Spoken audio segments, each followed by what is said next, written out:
Muy buenos días, jóvenes. Vamos a esperar un ratito que termine de cargar bien el archivo para poder iniciar la clase de hoy.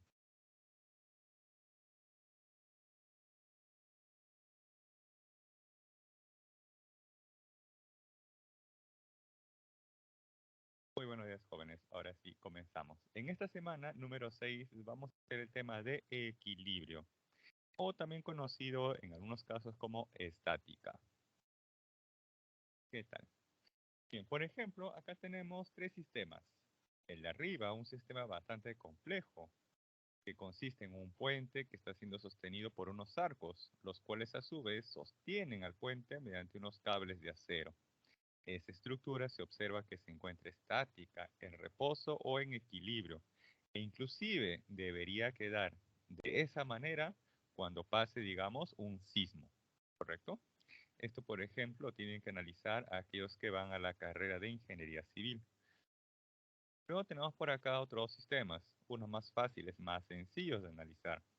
Como por ejemplo tenemos aquí un bloque que está siendo empujado por dos personas, pero se observa que este bloque se encuentra en reposo. Entonces vamos a analizar cuáles son esas condiciones que permiten que ese bloque se encuentre en reposo o en equilibrio o se encuentre estático, inmóvil. De igual manera tenemos por ejemplo aquí una varilla que se encuentra articulada en la parte inferior, pero que está siendo sujetada por una cuerda, pero que a su vez está sosteniendo un bloque mediante otra cuerda. Y se observa que este sistema está en reposo, está quieto, está inmóvil, o que además no está rotando. Y también vamos a analizar cuáles son esas condiciones que permiten que ese sistema se encuentre en equilibrio. Hasta ahí, si desean, tómenle el screenshot, ¿no?, a la parte introductoria para luego pasar a analizar esas condiciones, ¿no?, que permiten que un cuerpo o sistema se encuentren en equilibrio. Veamos entonces la siguiente diapositiva. Para esto vamos a analizar lo que se conoce como la primera condición de equilibrio, o también conocido como equilibrio de traslación, y se plantea lo siguiente: que la sumatoria de fuerzas o la llamada fuerza resultante es igual a cero. Entonces la aceleración debe ser igual a cero. ¿Qué implica que la aceleración sea igual a cero? Implica dos posibles situaciones. Ojo, implica dos posibles situaciones. Una es que el cuerpo se encuentre inmóvil, se encuentre estático, se encuentre en reposo. Y la otra es que el cuerpo se esté desplazando, se esté trasladando, pero necesariamente lo debe hacer con velocidad constante, o sea, con MRU. Por ejemplo, aquí tenemos un vehículo ya sea en reposo o desplazándose con MRU. En ambos movimientos la aceleración es nula y por lo tanto, para ambos, ya sea en reposo o con MRU, la sumatoria de fuerzas o la fuerza resultante debe ser igual a cero. Ahora nos dice por aquí que la fuerza resultante o la sumatoria de fuerzas es nula. Bien. Eso implica entonces que tanto la sumatoria de fuerzas en el eje horizontal como en el eje vertical deben ser nulos. Eso sería de forma vectorial. De forma vectorial. Su equivalente escalar nos dice lo siguiente, que en el eje horizontal, la sumatoria de fuerzas que están dirigidas hacia la derecha es igual a la sumatoria de fuerzas que están dirigidas hacia la izquierda. Y en el eje vertical tenemos que la sumatoria de fuerzas que están dirigidas hacia arriba es igual a la sumatoria de fuerzas que están dirigidas hacia abajo. Pero esto sería de manera escalar, o sea que trabajamos únicamente con las magnitudes de las fuerzas, ¿correcto? Si ustedes recuerdan esto de la clase pasada, se parece, ¿no? Se parece a la primera ley de Newton. Entonces, en el tema de dinámica, a esto se le conoce como la primera ley de Newton. Y en el tema de equilibrio o de estática se le conoce como primera condición de equilibrio.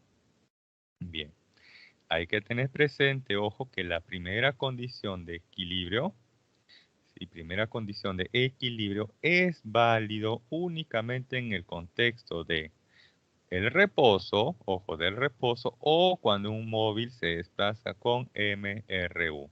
Solamente en esos dos casos o dos contextos se puede utilizar la primera condición de equilibrio. Bien, hasta allí tomen el screenshot, ¿correcto? Hasta aquí, ojo, no tenemos nada nuevo. Esto ya lo vimos la clase pasada, pero bajo el tema de la primera ley de Newton. Continuamos, continuamos.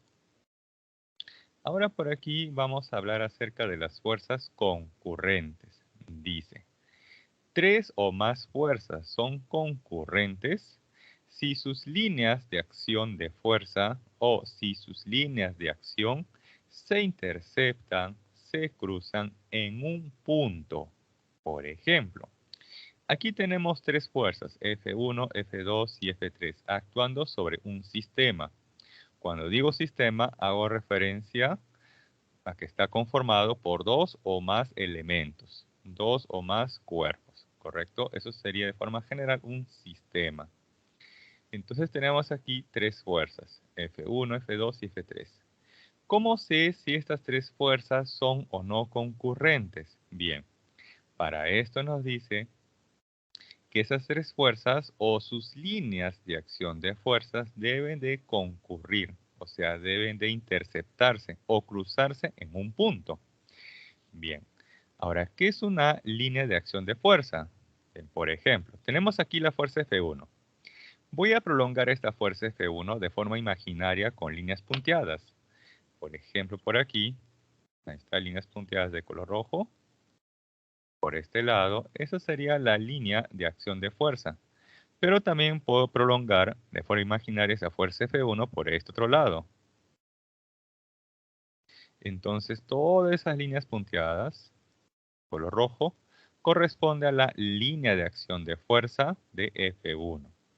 De forma análoga voy a hacer para F2. Por ejemplo, aquí tenemos la línea de acción de fuerza para F2. Ahí está, toda esta sería la línea de acción de fuerza para F2. Y de forma análoga finalmente para F3. Ahí tenemos su línea de acción de fuerza. ¿Y qué se observa? Que las líneas de acción de fuerza se están interceptando o cruzando en un punto. Por lo tanto, se dicen que estas tres fuerzas son concurrentes, ¿correcto? Bien. Ahora, un detalle. Si las tres fuerzas, ¿no? En este caso, en este ejemplo, son concurrentes y actúan sobre un sistema que se encuentra, ojo, en equilibrio o se encuentra estático, inmóvil o en reposo, entonces la sumatoria de fuerzas debe ser igual a cero. ¿Correcto? Entonces, ojo, la sumatoria de fuerzas de forma general, debe ser igual a cero. Y para este caso en concreto de tres fuerzas, esa sumatoria estaría constituida por la suma de F1 más F2 más F3. Y eso igual a cero. ¿Correcto?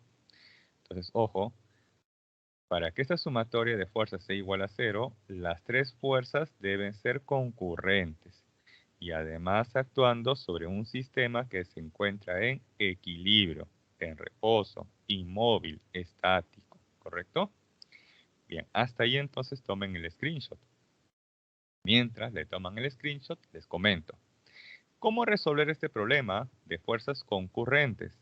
Entonces, para eso vamos a utilizar dos métodos, el método geométrico y el método analítico. Y el uso de cada método va a depender de ustedes. Ustedes van a elegir, según como les parezca más fácil, más conveniente en el problema, aplicar un método u otro. Por ejemplo,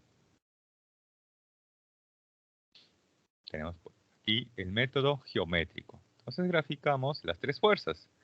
Entonces, ojo, vamos a desplazar o trasladar esas tres fuerzas. Y como son tres fuerzas, entonces entre esas tres van a formar un triángulo. Una vez que he desplazado correctamente, observo que cada una de ellas está unido punta con la cola.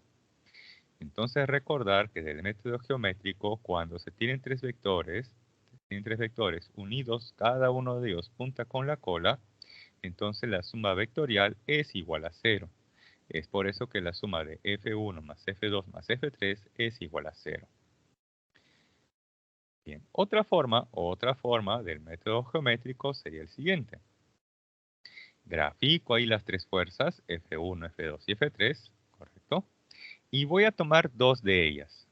Por ejemplo, voy a tomar F2 y F3. De esas dos fuerzas voy a obtener la fuerza resultante, que sería en este caso la fuerza F23. Esa es la fuerza resultante de 2 y de 3. Entonces, tenemos que de F2 y F3 hemos obtenido esa fuerza resultante F23. Bien, para que la sumatoria de esas tres fuerzas sean iguales a 0, entonces ahora, una vez que he reemplazado dos de ellas por una, que es su resultante, trabajo con F1 y con la resultante de 2 y de 3. Para que esa suma sea igual a 0, ¿qué se debe cumplir? Que la magnitud de F1 y la magnitud de la fuerza F23 deben ser iguales, ya que se observa aquí dos vectores o dos fuerzas que se encuentran en direcciones opuestas. Y para que esa suma sea nula, las magnitudes de ambas fuerzas deben ser iguales. Pero vectorialmente guardan esta relación. Sí, vectorialmente guardan esta relación. Pero ojo, en magnitud, la fuerza F1 y la fuerza resultante de 2 y de 3 deben ser iguales. Eso sería bajo el método geométrico. Ahora vamos al método analítico. Bajo el método analítico se hace una descomposición vectorial. Entonces voy a tener aquí el sistema cartesiano XY y ahí luego se van a graficar los vectores. En este caso las fuerzas F1, F2 y F3. Luego vamos a descomponer cada una de ellas. Entonces vamos a tener por ahí tanto la componente horizontal como la componente vertical de cada uno de esos vectores o de esas fuerzas. Finalmente, de la primera condición de equilibrio tenemos que la sumatoria de fuerzas es igual a cero. Eso implica que en el eje horizontal la sumatoria de fuerzas debe ser igual a cero y que la sumatoria de fuerzas en el eje vertical debe ser igual a cero. Eso sería, ojo, de forma vectorial. Si de forma vectorial sería sumatoria de fuerzas en el eje X o sumatoria de fuerzas en el eje Y iguales a cero. De forma escalar, tendríamos que sumatoria de fuerzas que van hacia la derecha es igual a sumatoria de fuerzas que van hacia la izquierda. En la vertical, sumatoria de fuerzas que van hacia arriba igual sumatoria de fuerzas que van hacia abajo. Pero ahí trabajamos netamente con las magnitudes. Por ejemplo, en este caso, en la horizontal, sumatoria de fuerzas que van a la derecha, sería entonces F2X más F3X debe ser igual a F1X y toda en magnitud. En el eje vertical, veamos, sería F3Y es igual a ¿quién? A la suma de F1Y más F2Y. Eso sería, ojo, netamente en magnitud. ¿Correcto hasta ahí? Entonces, les propongo dos formas de resolver esto de fuerzas concurrentes. Y ustedes van a elegir cuando resuelvan sus problemas qué método aplicar, el que les parezca a ustedes más fácil o más conveniente según el problema. Bien, entonces hasta ahí tomen el screenshot. Ahí tomen el screenshot para luego pasar a la siguiente diapositiva. Si tienen consultas o dudas, lo pueden realizar en cualquier momento de la clase. Bien, continuamos. Ahora tenemos que analizar una segunda condición de equilibrio. Pero para analizar la segunda condición de equilibrio, primero tenemos que analizar lo que es el torque o momento de una fuerza. Ahora, yo estoy seguro, completamente seguro, y lo puedo asegurar con mucha certeza, que ustedes por lo menos realizan un torque o momento de fuerza una vez al día, por lo menos una vez. Por ejemplo, ustedes cuando van a ingresar a una habitación o salir de una habitación que tiene una puerta, ustedes muchas veces van a tener que girar la manija y luego ejercer una fuerza a la puerta, ya sea para entrar o para salir.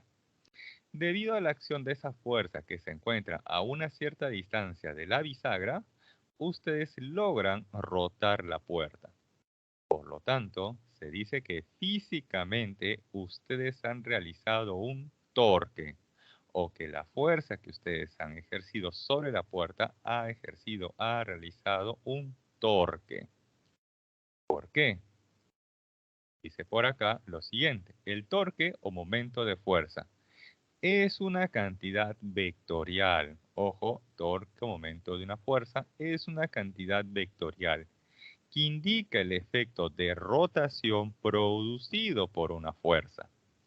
Por lo tanto, cuando ustedes ejercen una fuerza y esa fuerza produce una rotación, entonces físicamente han realizado un torque, ¿correcto?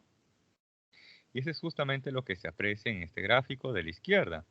Ahí tenemos una fuerza F, tenemos un vector posición R, el eje de giro, y cuando se ejerce esa fuerza F a una cierta distancia del eje de giro, esa puerta ha rotado. Por lo tanto, esa fuerza ha ejercido un torque. Lo mismo ocurre cuando se quiere ajustar o desajustar un perno, un tornillo. Se utiliza esta herramienta y luego se ejerce una fuerza, que se encuentra a su vez a una cierta distancia del eje de giro. Y si se logra girar esa tuerca, ese tornillo, entonces han realizado un torque.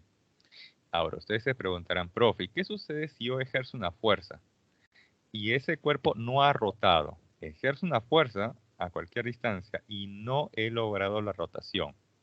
Entonces se dice que esa fuerza no ha realizado un torque o no ha sido capaz de ejercer un torque, ¿correcto? Porque sencillamente esa fuerza no ha sido capaz de lograr la rotación. Ojo.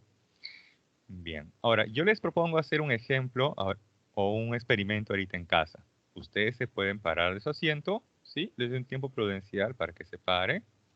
Y luego traten de abrir o cerrar una puerta aplicando una fuerza que cada vez esté más cerca de la bisagra, para que luego me comenten si se les hizo más fácil o más difícil abrir o cerrar la puerta, o dónde se les hizo más fácil o dónde se les hizo más difícil, si más lejos o más cerca del eje de giro o de la bisagra, o inclusive ejerzan una fuerza justamente en la bisagra para ver si se logra abrir o cerrar la puerta, ya que la distancia también va a ser importante al momento de analizar el torque o momento de una fuerza. Yo también voy a hacer ese experimento y les voy a comentar lo que he obtenido.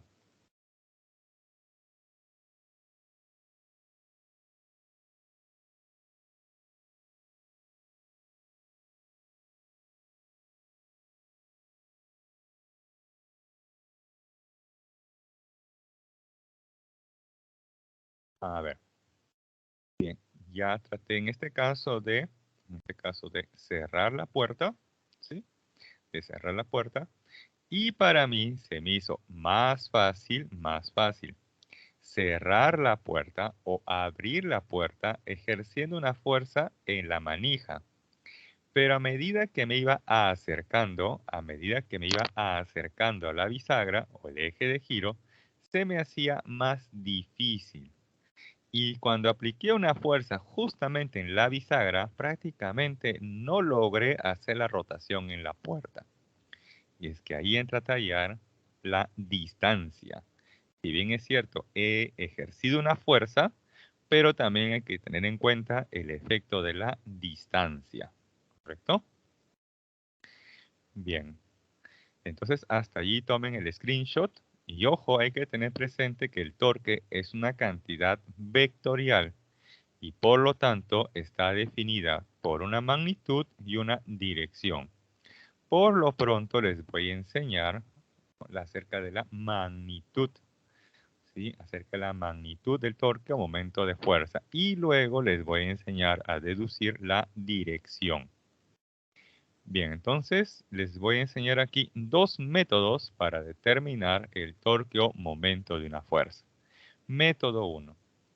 Tenemos, por ejemplo, aquí la vista superior de la puerta. Tenemos por aquí el eje de giro, que va a ser la bisagra, y por aquí la manija. Y se ha ejercido una fuerza F que a su vez está formando un cierto ángulo θ con respecto a la horizontal. Bien, bajo el método 1, ojo, bajo el método 1, esa fuerza F que está formando un cierto ángulo respecto a la horizontal se va a descomponer en una componente que sea perpendicular y en una componente que sea paralela. De tal manera que en este caso la componente perpendicular a la puerta tiene la forma de F seno de θ. Y la componente paralela a la puerta tiene la forma de F coseno de θ. Luego lo que debo de hacer es graficar la línea de acción de cada una de esas componentes. Entonces procedo a graficar aquí la línea de acción de tanto la componente que es perpendicular, ¿ya?, como de la componente que es paralela.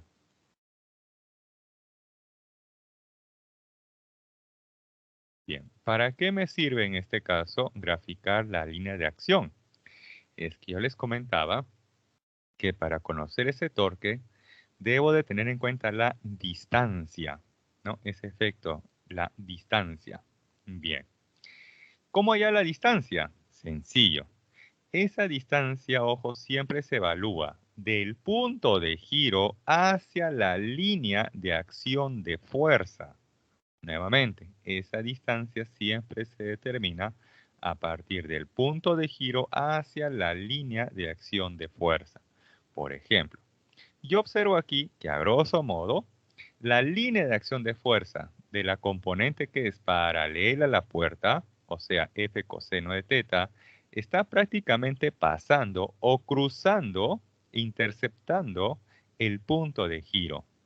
Por lo tanto, allí la distancia que hay de ese punto de giro hacia esa línea de acción de fuerza, que es paralela a la puerta, es nula, o esa distancia es igual a 0. Por lo tanto, esa componente de la fuerza, o de forma general, toda aquella fuerza o toda línea de acción de fuerza que pasa, cruza, intercepta el punto de giro, no realiza torque, ya que la distancia es 0 y por lo tanto el torque también debe ser igual a 0. Ahora aquí se observa que la línea de acción de fuerza de la componente que es perpendicular a la puerta no está cruzando, no está interceptando el punto de giro. Por lo tanto, esa componente sí está realizando un torque. Ahora aquí, ¿cómo hallar entonces la distancia? Porque observo que no cruza, no pasa, no intercepta el punto de giro. Pero ahora quiero conocer la distancia. Esto se conoce geométricamente como la distancia que hay de un punto hacia una recta. Entonces, vamos a tener aquí el siguiente ejemplo. Tengo una recta de color negro y por aquí un punto de color amarillo. Ahí está, ¿correcto? Bien, quiero graficar o quiero establecer geométricamente la distancia que hay de ese punto amarillo hacia esa recta de color negro. Ustedes me van a decir cuál de estas tres es la que corresponde. A ver, ¿será esta de color verde? ¿Será quizás esta de color púrpura? O quizás será esta de color rojo. ¿Cuál de las tres me representa geométricamente la distancia que hay de ese punto hacia esa recta de color negro? Verde, rojo, púrpura. O quizás las tres, o quizás ninguna. ¿Cuál de las tres corresponde a esa distancia? Claro, así es, muy bien, la de color rojo. Así es, ya que geométricamente se plantea que la distancia que hay de un punto hacia una recta es otra recta, pero que cruza de forma perpendicular, o sea, formando 90 grados. Y eso se observa justamente con esta de color rojo. Entonces, un check para él y vamos a colocar así un X, un aspa, indicando que esta de color verde o este color púrpura a violeta no corresponde a la distancia, ¿correcto? Bien, entonces con esa idea voy a conocer la distancia que hay de ese punto de giro de la bisagra hacia la línea de acción de fuerza de la componente que es perpendicular a la puerta. Entonces, trazo. Voy a hacer estos trazos. A ver, les pregunto, ¿podría ser esta recta de color naranja? Esta me representa la distancia que hay de ese punto de giro hacia esa línea de acción. No creo, porque se observa que no está cruzando, no se está interceptando de forma perpendicular o formando 90 grados. Por lo tanto, esta no puede ser mi distancia. Podría ser quizás esta de color, a ver qué color, de color negro. Tampoco, ¿no es cierto? Porque se observa que no está cruzando de forma perpendicular con la línea de acción de fuerza. Esa no corresponde a la distancia. ¿Quién sí corresponde a la distancia? Miren, esta de color azul, la que ya se muestra en el gráfico de color azul, se observa que esa recta está cruzando, ¿no? De forma perpendicular con esa línea de acción de fuerza o fuerza. Por lo tanto, esa sería entonces la distancia que hay de esa fuerza perpendicular F seno de teta con respecto al punto de giro. Y como ya establecí cuál es esa distancia, entonces ya soy capaz de formular el torque, ya que quizás de colegio ustedes recordarán que el torque es fuerza por distancia. Pero hay que tener presente quién es esa fuerza y quién es esa distancia. Es como cuando uno dice fuerza igual masa por aceleración, eso es correcto. Pero hay que tener presente que esa fuerza que se hace mención no es cualquier fuerza, es la fuerza resultante. Aquí también, cuando se dice que el torque es fuerza por distancia, hay que tener presente quién es esa fuerza y quién es esa distancia que realmente está realizando o ejerciendo el torque. Entonces aquí finalmente planteamos que el torque es igual a quién? Fuerza. ¿Qué componente está realizando esa fuerza o torque? La componente F seno de teta. Muy bien. ¿Y cuál es la distancia de esa componente F seno de teta respecto del punto de giro? Pues en este caso, R minúscula. Entonces aquí la expresión para el torque sería F seno de teta, esa sería nuestra fuerza, multiplicado por la distancia, que sería R minúscula. ¿Correcto? Entonces hasta ahí tenemos el torque bajo el método 1. Y en el método 1, como ustedes han observado, se ha descompuesto la fuerza F. Y luego de analizar, a partir de las líneas de acción de fuerza, se ha obtenido la distancia. Bien, hasta ahí entonces tenemos la magnitud del torque bajo el método 1. Ahora les voy a enseñar el torque, momento de una fuerza, bajo el método 2.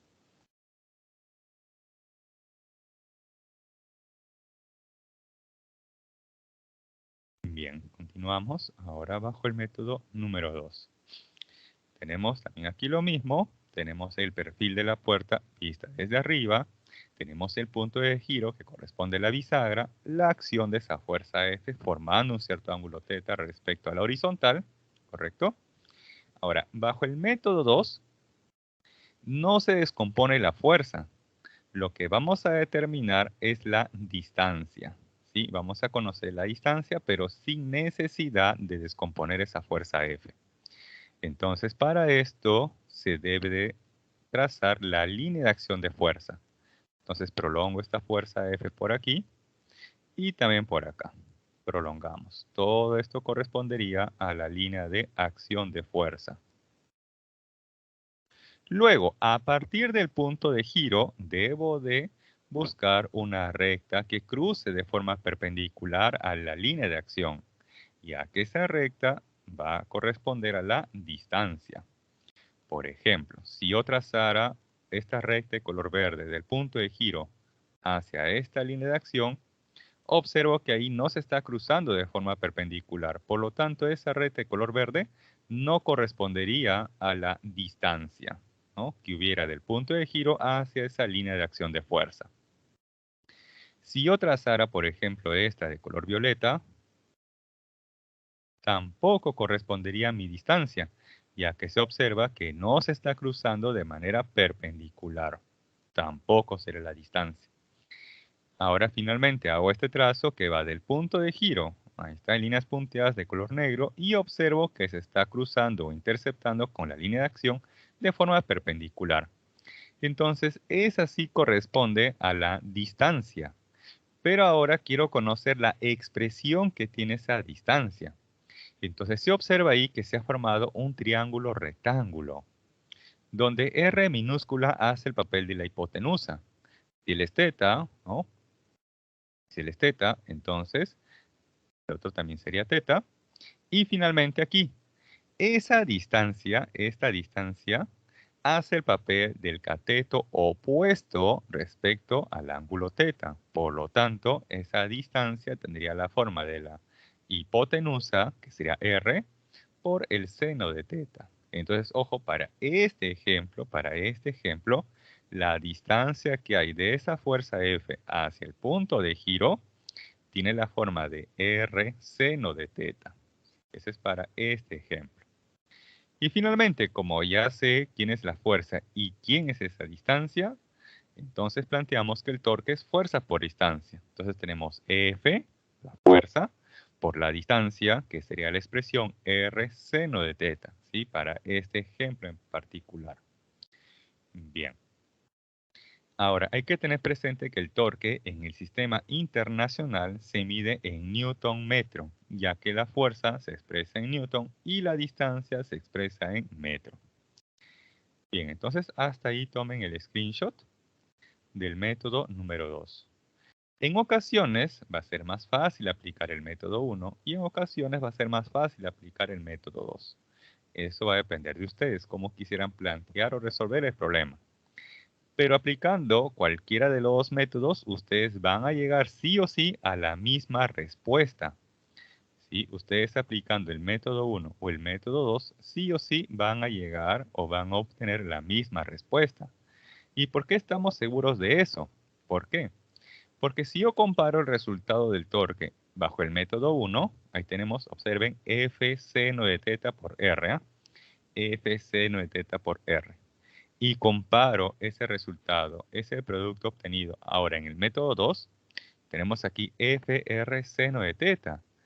Entonces observamos que esos productos, ojo, esos productos son iguales, ya que A por B es igual que B por A. Entonces, ojo, si yo aplico el método 1 o el método 2, llego a la misma respuesta. El resultado no va a cambiar.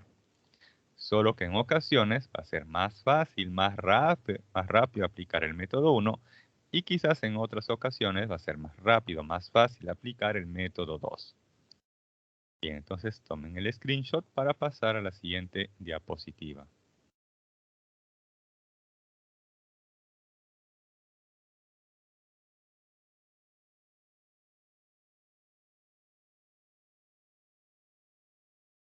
Bien. Ahora por aquí unas observaciones. Dice, si R es igual a 0, significa que la fuerza actúa en el punto de giro o que su línea de acción de fuerza pasa por él. Y en ese caso se obtiene que el torque es igual a 0.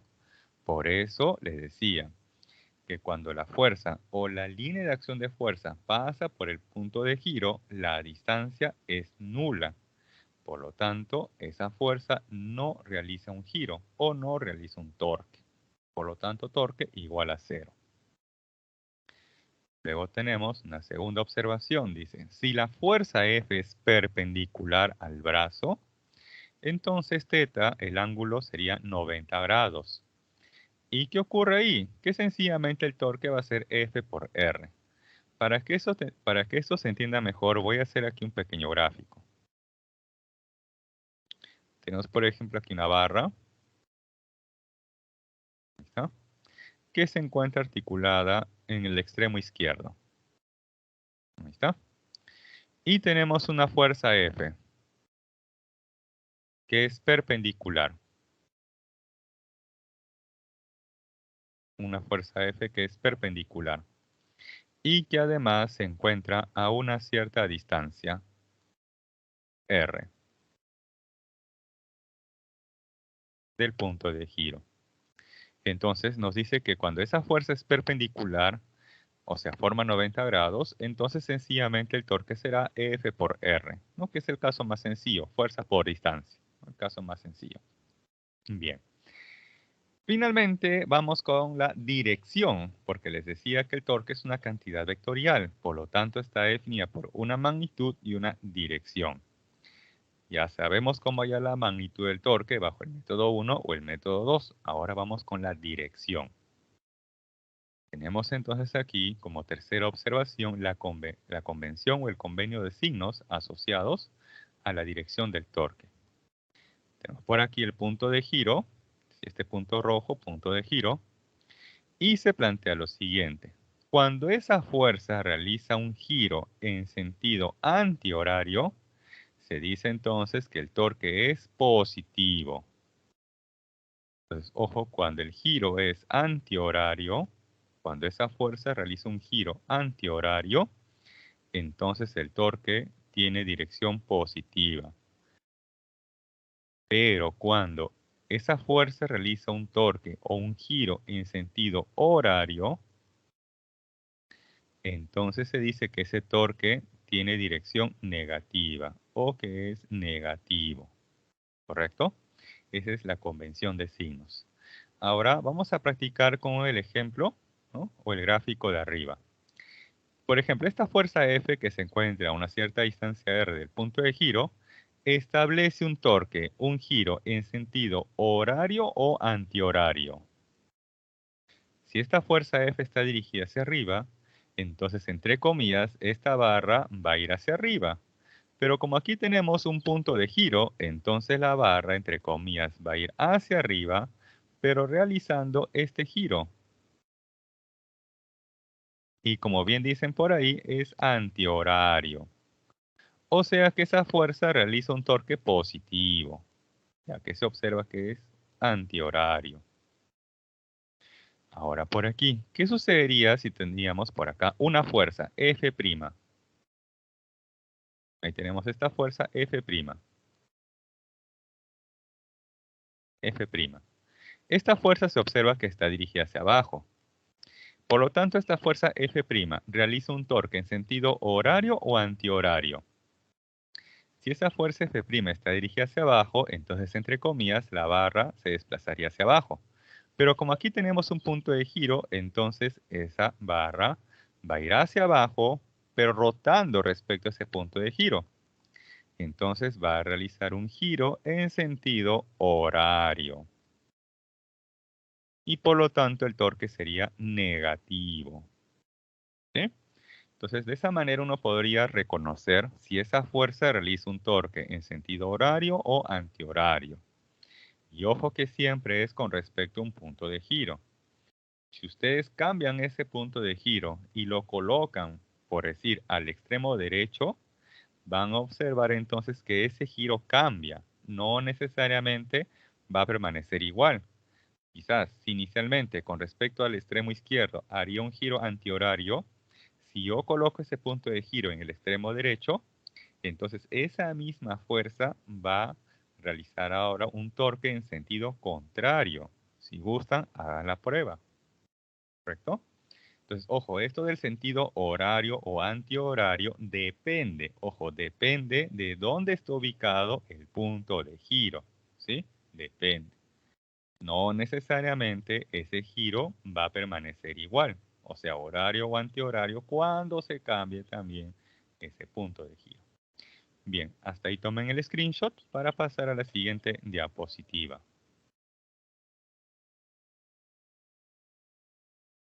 Si tienen consultas o dudas, lo pueden realizar en cualquier momento. ¿Sí? Bien, continuamos.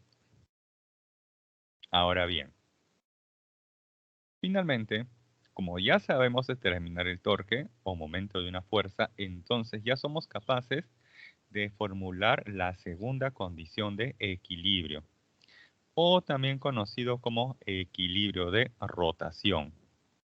Y es que se plantea lo siguiente, que si la sumatoria de todos los torques o el torque resultante es igual a cero, entonces la aceleración angular, entonces ojo, la aceleración angular es igual a cero. La aceleración angular es igual a cero. ¿Y qué implica que la aceleración angular, ojo, qué implica que la aceleración angular sea igual a cero? Implica que la aceleración angular, ojo, que la aceleración angular a ser igual a cero implica hay dos posibles situaciones. Implica dos posibles situaciones, dos posibles casos. Uno de ellos es que el cuerpo se encuentre en reposo, se encuentre estático, inmóvil, o sea, no rote. Por lo tanto, su rapidez angular o su velocidad angular es nula. Es nula. Pero ese cuerpo también podría estar rotando. Pero si rota, necesariamente lo debe hacer con velocidad angular constante, o sea, con mcu. Esto quiere decir que la segunda condición de equilibrio se cumple o es válido cuando el cuerpo se encuentra en reposo, o sea, no está rotando, o cuando rota, pero con velocidad angular constante. Solamente en esos dos casos, en esos dos contextos, es válido o se cumple la segunda condición de equilibrio. Bien, ahora por acá. Nos dice que la sumatoria de todos los torques o el torque resultante es igual a cero. Eso sería de forma vectorial. Eso sería de forma vectorial. Su equivalente, ojo, su equivalente escalar nos plantea lo siguiente, que la sumatoria de los torques en sentido horario es igual a la sumatoria de los torques en sentido antihorario. Y ahí se va a trabajar únicamente con las magnitudes de los torques. Solamente tendré que fijarme qué fuerzas realizan un torque en sentido horario y quién es en sentido antihorario para colocarlo en la sumatoria que le corresponda. ¿Correcto? Bien. Entonces, hasta ahí tomen el screenshot. Hasta ahí tomen el screenshot de la segunda condición de equilibrio.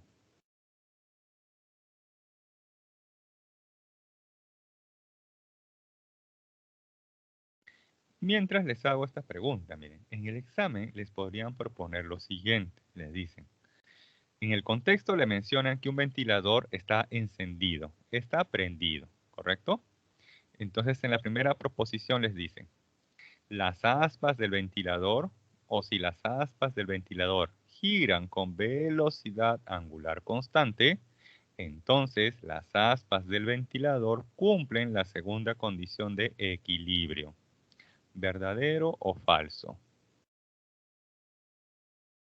En el contexto les dice que un ventilador está encendido, está prendido, y en la primera proposición les dice, si las aspas del ventilador giran con velocidad angular constante, entonces cumplen la segunda condición de equilibrio. ¿Eso sería verdadero o falso? ¿Qué creen? ¿Qué opinan? Claro, ese es verdadero. Muy bien.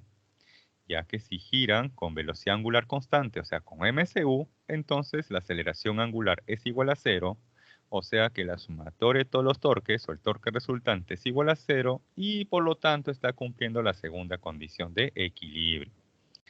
Luego les dicen en la segunda proposición, se desconecta o se apaga el ventilador. Entonces las aspas del ventilador cumplen la segunda condición de equilibrio. Entonces, ojo que inicialmente el ventilador estaba prendido y estaba girando con una velocidad angular constante. Segundo acto, se desconecta, se apaga el ventilador. Y ahora les dicen que las aspas del ventilador cumplen la segunda condición de equilibrio. ¿Sería entonces verdadero o falso? ¿Qué creen? ¿Qué opinan? Por ahí nos dice la señorita Ariana que es verdadero. ¿Ya? ¿Alguien más opina lo mismo? O quizás difiere. Nos dicen por ahí verdadero. Ya, ok. Veamos. ¿Qué ocurre si yo desconecto o apago un ventilador que previamente estaba encendido, ¿no? Que sus aspas estaban girando? ¿Qué ocurre entonces con las aspas del ventilador? ¿Giran más rápido? ¿Su giro se mantiene con rapidez angular constante o cada vez se va deteniendo? Cada vez va girando más lento. ¿Qué ocurre con las aspas del ventilador? Por experiencia propia. Claro, cada vez más lento. Así es, claro, se va deteniendo, ¿no es cierto? Eso quiere decir que en ese intervalo, ¿no? La rapidez angular o la magnitud de la velocidad angular está variando. Por lo tanto, existe una aceleración angular. Y si existe una aceleración angular, entonces la sumatoria de todos los torques o el torque resultante no es igual a cero.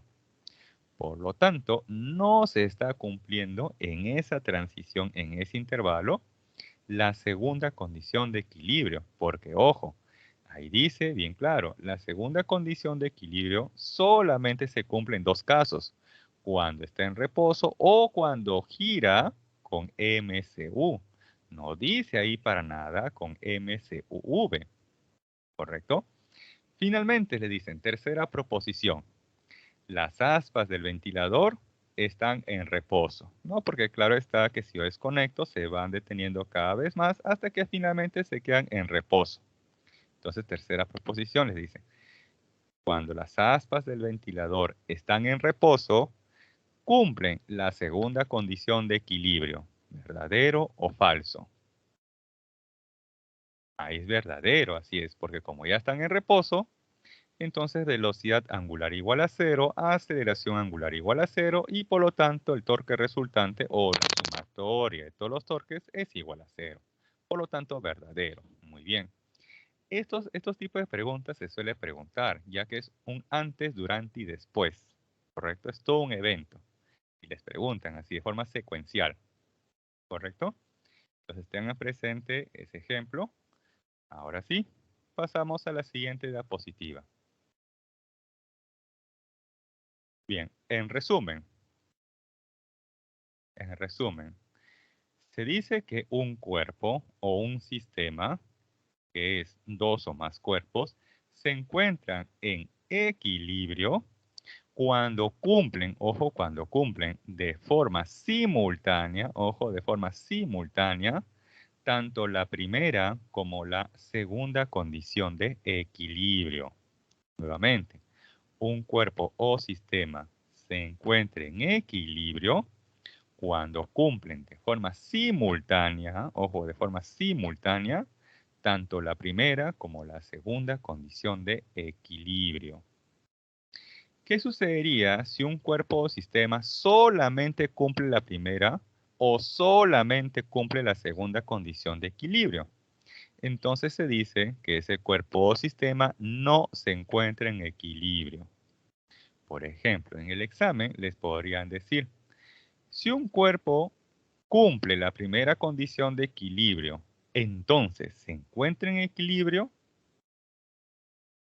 Nuevamente, si un cuerpo cumple la primera condición de equilibrio, entonces se encuentra en equilibrio, aparentemente sería verdadero, ¿no? Aparentemente, pero en realidad sería falso, ya que no nos están dando ningún dato adicional con la cual nosotros podríamos afirmar de que se está cumpliendo de forma adicional la segunda condición de equilibrio. Por lo tanto, hasta ahí esa proposición sería falsa. Así es. De igual manera ocurre si nos dijeran, si un cuerpo cumple la segunda condición de equilibrio, entonces se encuentra en equilibrio, allí también sería falso porque solamente nos están asegurando de que está cumpliendo la segunda condición de equilibrio.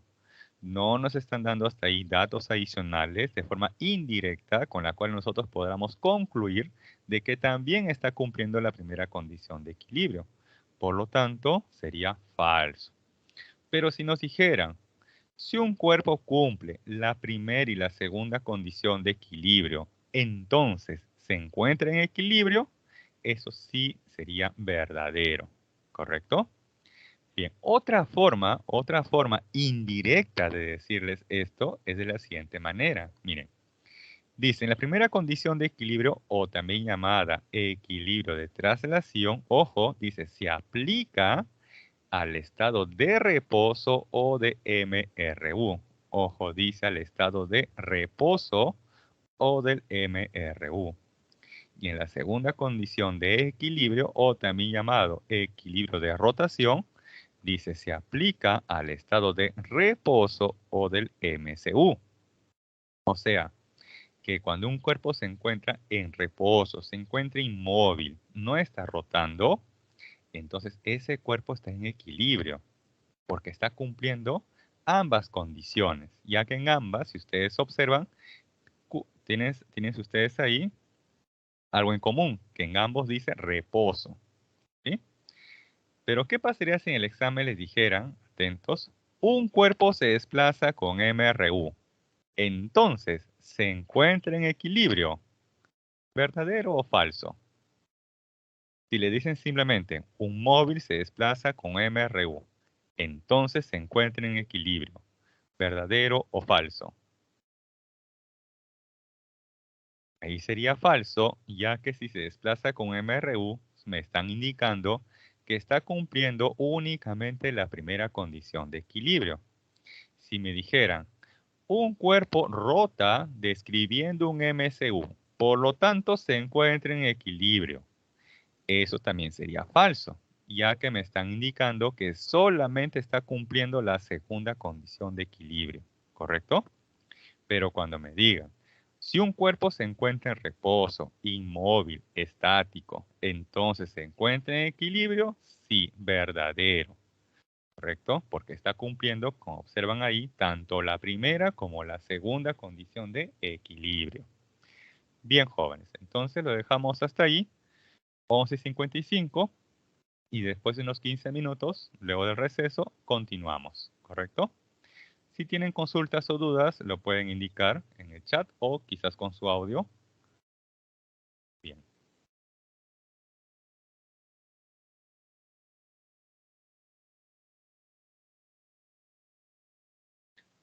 Bien, entonces, problema número 1. Dice, un bloque de masa 80 kilogramos es desplazado con velocidad constante por acción de una fuerza de magnitud 400 newtons paralela a un plano inclinado que forma un ángulo alfa respecto a la horizontal como se muestra en la figura. Pregunta, determine el ángulo alfa. Y adicionalmente les están indicando por aquí que se va a despreciar la fricción o rozamiento. Veamos.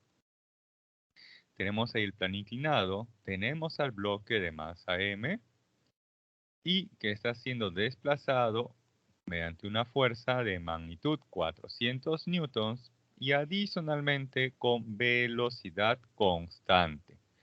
Ojo, la clave de este problema es ese dato que estoy resaltando de color rojo, que dice velocidad constante.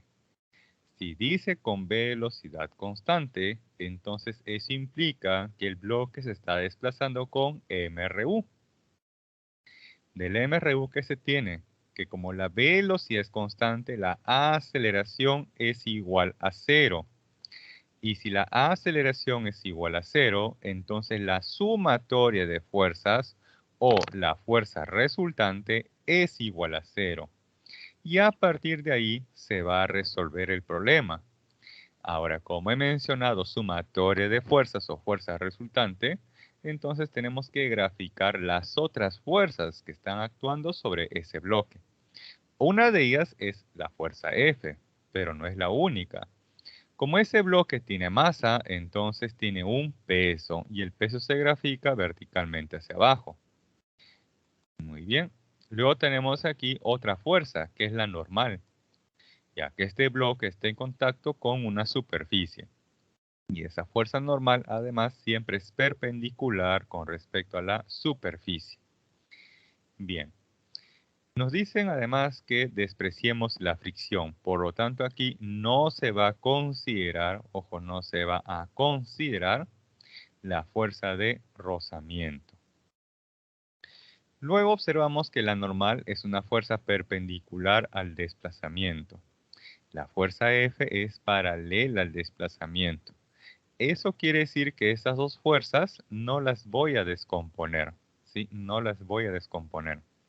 Pero observo que el peso es una fuerza que no es ni paralela ni perpendicular al desplazamiento. Por lo tanto, a esa fuerza la vamos a descomponer en una componente que sea paralela y en una componente que sea perpendicular al desplazamiento. De tal manera que la componente que es paralela al desplazamiento tiene en este caso la forma de mg seno de alfa, en tanto que la componente perpendicular al desplazamiento tiene la forma mg coseno de alfa. Ahora ustedes se preguntarán, profe, pero ¿cómo es que este alfa, ¿no? que es el ángulo del plano inclinado, ha llegado aquí? Bien, entonces rápidamente les explico, les detallo. Tengo por aquí el peso y por aquí el peso forma 90 grados con respecto a la base de ese plano inclinado, ¿correcto?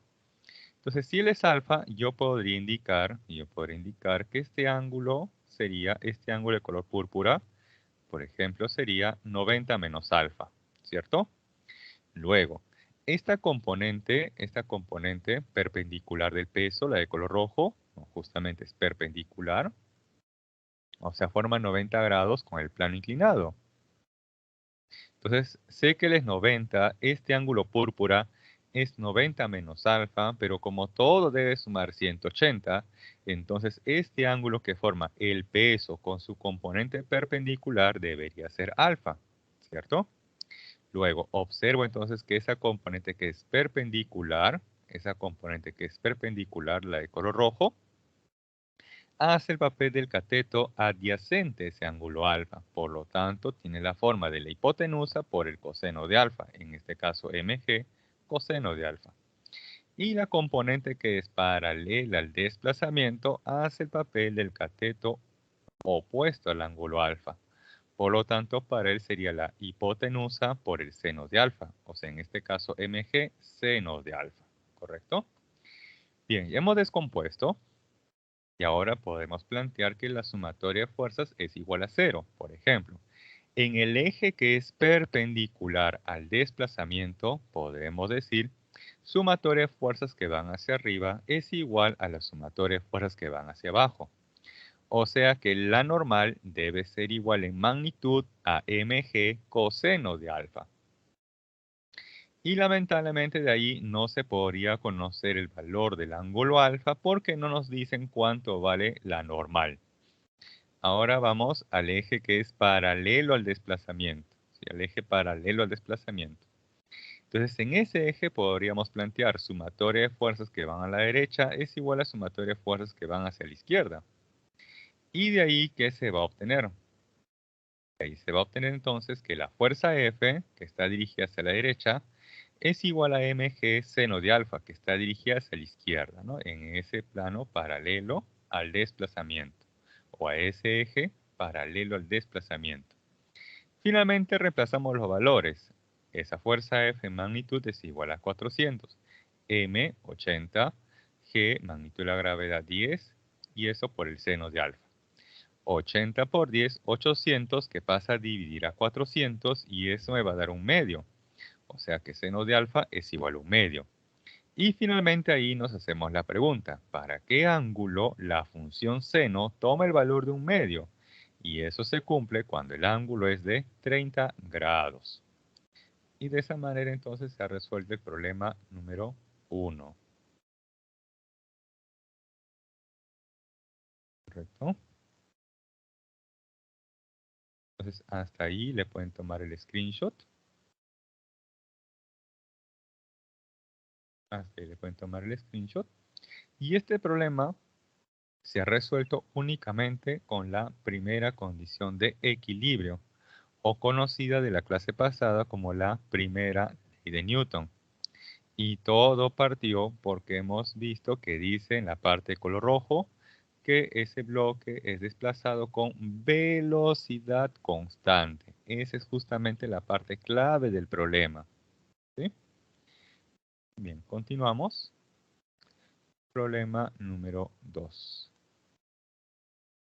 Dice, en relación al concepto de equilibrio, indique la verdad o falsedad de las siguientes proposiciones. Veamos en el número 1. Dice, un cuerpo puede, voy a resaltar esa palabra, puede.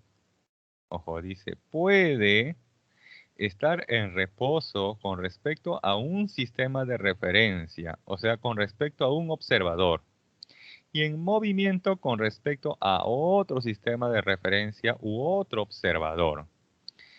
Bien, aquí se les propone un gráfico en la cual se tienen dos observadores y cada observador va a definir su propio sistema de referencia.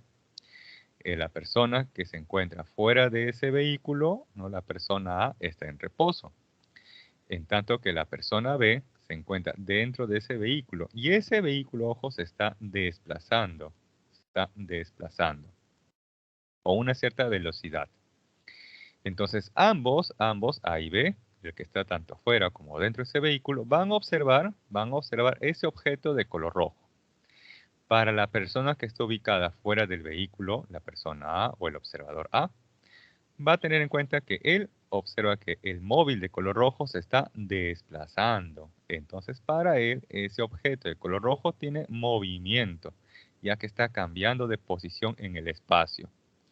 Pero si le preguntamos al observador B, él va a decir que ese objeto de color rojo no está cambiando de posición en el espacio.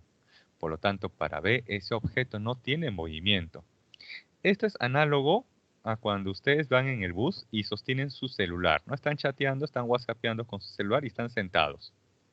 Su celular respecto de ustedes no se mueve. Por lo tanto, para ustedes su celular se encuentra en reposo.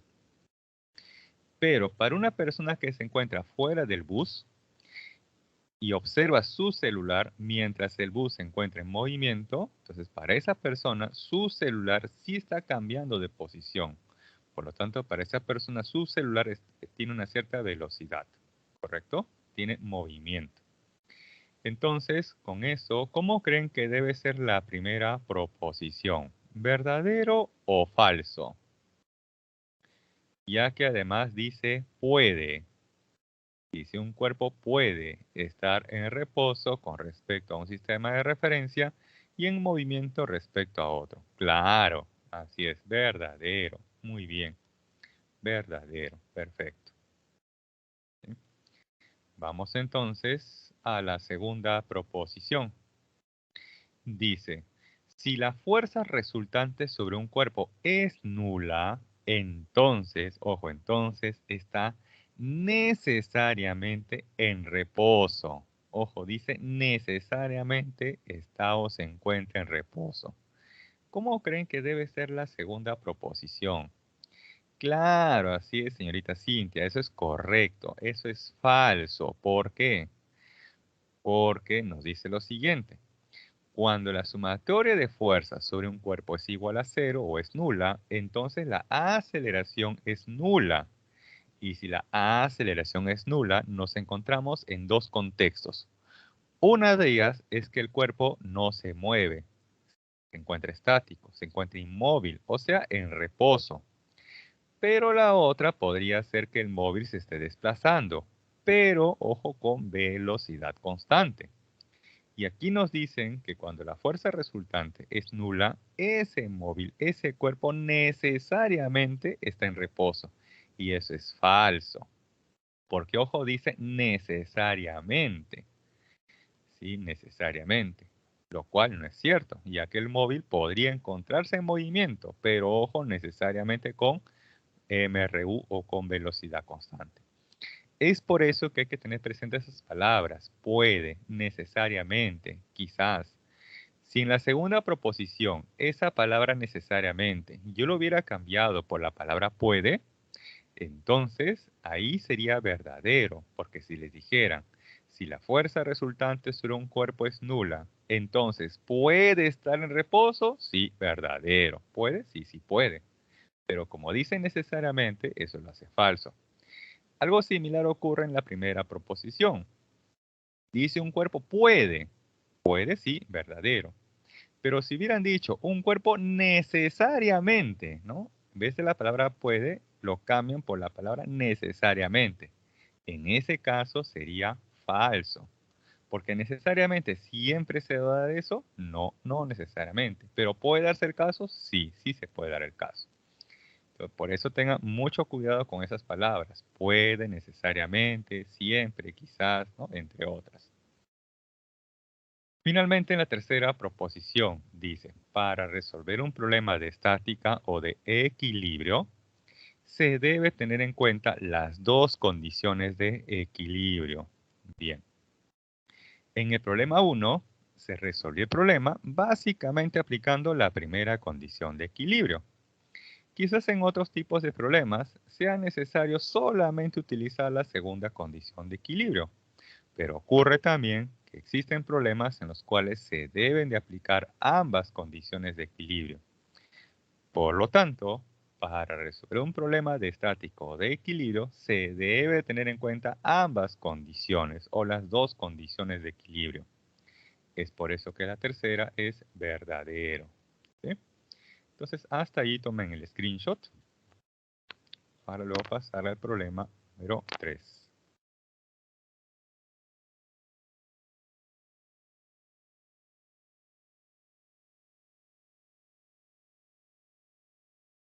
Problema número 3. Dice, la figura muestra una esfera homogénea, ojo, una esfera homogénea, suspendida de dos cuerdas ideales idénticas, las cuales forman ángulos θ de 30 grados con respecto a las paredes verticales. Si el peso de la esfera es de 500 raíz cuadrada de 3 newtons, pregunta, determine la magnitud de la tensión de las cuerdas y además dice desprecie la fricción o rozamiento. Bien, entonces, como nos preguntan acerca de la tensión, vamos a graficar las fuerzas. Una de esas fuerzas sería el propio peso de la esfera. Como la esfera es homogénea, entonces el peso pasa por su centro de gravedad que coincide con su centro geométrico, o sea, con el centro de la esfera. Luego, tenemos aquí dos cuerdas. Por lo tanto, estas dos cuerdas van a ejercer una tensión T y una tensión T. Pero un detalle, como son cuerdas diferentes, en principio deberíamos de colocar aquí tensión T1 y tensión T2, ¿correcto? En principio. Si son cuerdas diferentes, se debería colocar tensiones también diferentes. Pero ¿qué ocurre? Tenemos aquí que el ángulo, ojo, el ángulo que forma cada cuerda respecto a la vertical es la misma. Además, la esfera es homogénea. Y además, por último, nos dice que se desprecia el rozamiento o fricción. Entonces, esas son las condiciones con las cuales uno podría afirmar que la tensión de la cuerda son las mismas, ¿correcto? Pero, ¿qué hubiera pasado, por ejemplo, si la cuerda de la izquierda con la pared forma un ángulo θ y la cuerda de la derecha forma con la pared un ángulo alfa, ¿no? O sea, totalmente diferente. En ese caso, sí o sí tenemos que colocar tensiones diferentes. Pero como aquí los ángulos son iguales, la esfera además es homogénea y se está despreciando la fricción o rozamiento, entonces podemos afirmar que esas tensiones en magnitud son iguales. Y eso se puede demostrar, pero para hacerlo más sencillo, ¿no? Les comento esas condiciones que les permiten a ustedes afirmar que esas tensiones en magnitudes son iguales. Bien, continuamos. Esa esfera está en contacto con unas superficies, entonces esas superficies le van a ejercer una normal. Ahora aquí, como tenemos dos superficies o dos paredes, entonces también en principio deberíamos de colocar normal N1 y una normal N2. Pero como nos dicen que la esfera es homogénea, se observa que las cuerdas tienen el mismo ángulo θ con respecto a la pared y además se desprecia la fricción, entonces podemos asegurar que esas normales en magnitud son iguales, ¿correcto? Pero ¿qué pasaría si una de las superficies fuera rugosa, fuera áspera? O si la esfera no es homogénea, o si un ángulo es θ y el otro fuera alfa. Entonces ahí tendríamos que colocar diferentes normales y además diferentes tensiones, ¿sí? Es de forma general. Bien. Tenemos entonces hasta ahí las fuerzas. Ahora esas fuerzas las vamos a graficar en un plano cartesiano. Tenemos ahí el peso W, ahí la tensión T, la otra tensión T, el ángulo θ, el ángulo θ, que es 30 grados. Y vamos a descomponer ambas tensiones en una componente tanto horizontal como vertical. Y además hay que tener en cuenta por aquí la fuerza normal. Bien. Si yo trabajo en el eje horizontal, lamentablemente en el eje horizontal no voy a poder conocer el valor de la tensión, ya que no se conoce el valor de la normal. Ahora, si trabajo en el eje vertical, ahí sí podría conocer el valor de la tensión. Entonces planteamos en el eje vertical sumatoria de fuerzas que van hacia arriba igual sumatoria de fuerzas que van hacia abajo. ¿Qué fuerzas están dirigidas hacia arriba? T coseno de θ. Y también por ahí T coseno de θ. De tal manera que la suma nos va a dar 2T coseno de θ. ¿Y cuál es la fuerza que está dirigida hacia abajo? El peso de la esfera, que sería en este caso representado por W. En el siguiente paso reemplazamos los datos. Dice que θ vale 30 grados y W es 500 raíz cuadrada de 3. En el siguiente paso reemplazamos el valor del coseno de θ, que sería en este caso el coseno de 30 o raíz cuadrada de 3 entre 2.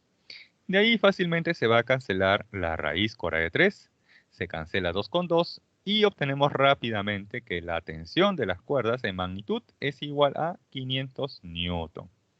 Un problema como este es probable, es factible que se les pregunte en el examen, ya que como ven la solución es bastante rápido.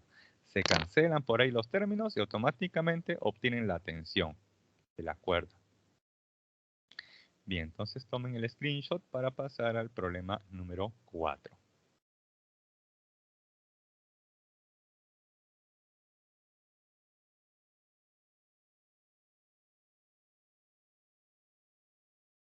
Bien, problema número 4. Dice, una tabla homogénea. Exactamente esa palabra, ¿no? Homogénea.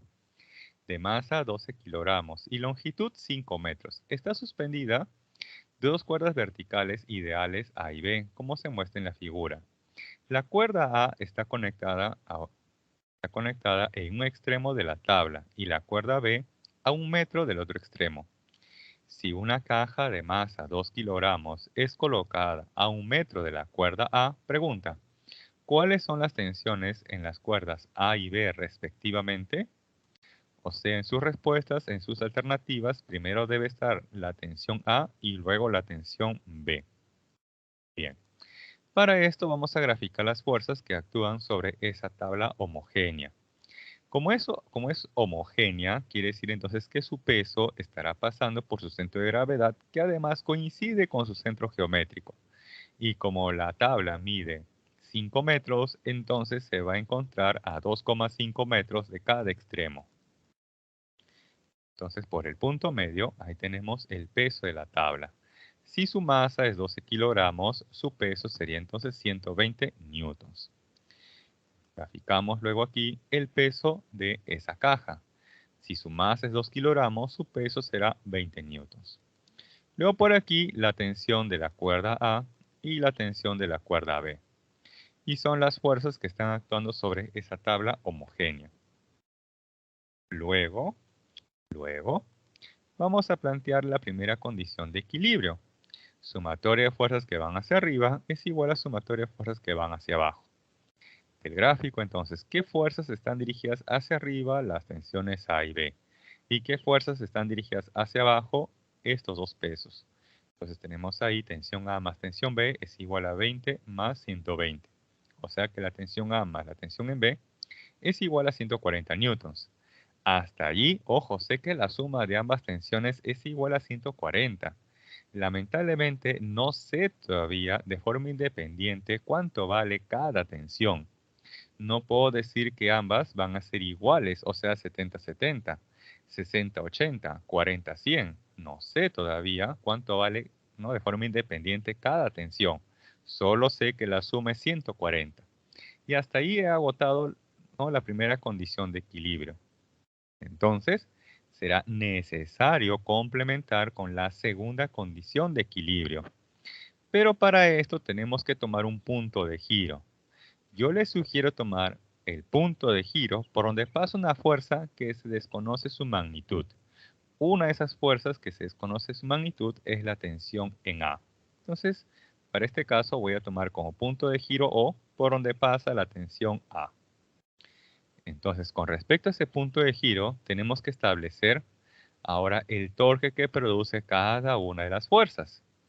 Como la tensión A pasa o cruza por ese punto de giro, entonces la tensión A no ejerce torque. ¿Qué fuerzas sí ejercen torque?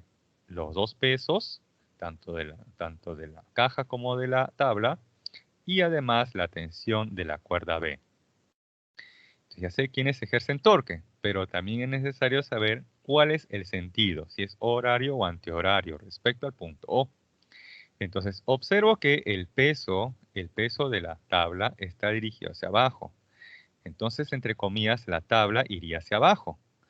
Pero, teniendo en cuenta el punto de giro O, esa tabla giraría, entre comillas, en sentido horario. Y el mismo efecto va a causar el peso de la caja. También, con respecto al punto O, un giro en sentido horario. En tanto que la tensión de la cuerda B, entre comillas, haría que la barra o la tabla se dirija hacia arriba, pero con respecto al punto O, haría un giro en sentido antihorario. Entonces ya sé quién realiza un giro en sentido horario y antihorario. Y podemos plantear la segunda condición de equilibrio, que nos dice: la sumatoria de torques en sentido horario es igual a la sumatoria de torques en sentido antihorario, pero ojo con respecto al punto O. Entonces tenemos en sentido horario el peso de la caja 20 newtons por la distancia. ¿Y qué distancia hay del peso de la caja hacia el punto O? 1 metro. ¿Más quién? El peso de la tabla 120 newtons por la distancia al punto O, que vale 2,5 metros. Eso va a ser igual a quién? Al producto de la tensión B por la distancia. Y la distancia que la tensión B hacia el punto O sería de 4 metros. Luego tenemos que esta suma, 20 por 1 más 120 por 2,5, nos va a dar 320. 320 va a ser igual a 4 veces la tensión en B. 4 va a pasar a dividir, y de ahí que la tensión en B es de 80 newtons. Y finalmente, si yo sé que la suma es 140, pero además la tensión en B vale 80 newtons, entonces, por lo tanto, la tensión en A sería de 60 newtons. Y de esa manera entonces se ha resuelto este problema, aplicando ambas condiciones de equilibrio. Entonces, hasta ahí, tomen el screenshot. Ah, perfecto. Buena pregunta, señorita Andrea. Claro. ¿Hay una normal? Sí, hay una normal. Si gusta, se podría detallar, ¿no?, las fuerzas que actúan entre la tabla y el bloque. Miren, acá tengo la tabla. Hago un zoom en la zona de interacción entre la tabla y la caja. ¿Correcto? Ahí está. Entonces, por estar en contacto, la tabla, no, la superficie, le ejerce una fuerza normal a la caja. Ahí está. Esta sería la normal que va de la tabla hacia la caja. Esa sería la fuerza de acción. La fuerza de reacción sería la fuerza que ejerce ¿quién? La caja hacia la tabla. Esas fuerzas de acción y reacción en magnitud son iguales, ¿correcto? Bien. Luego, la caja tiene masa, por lo tanto, un peso.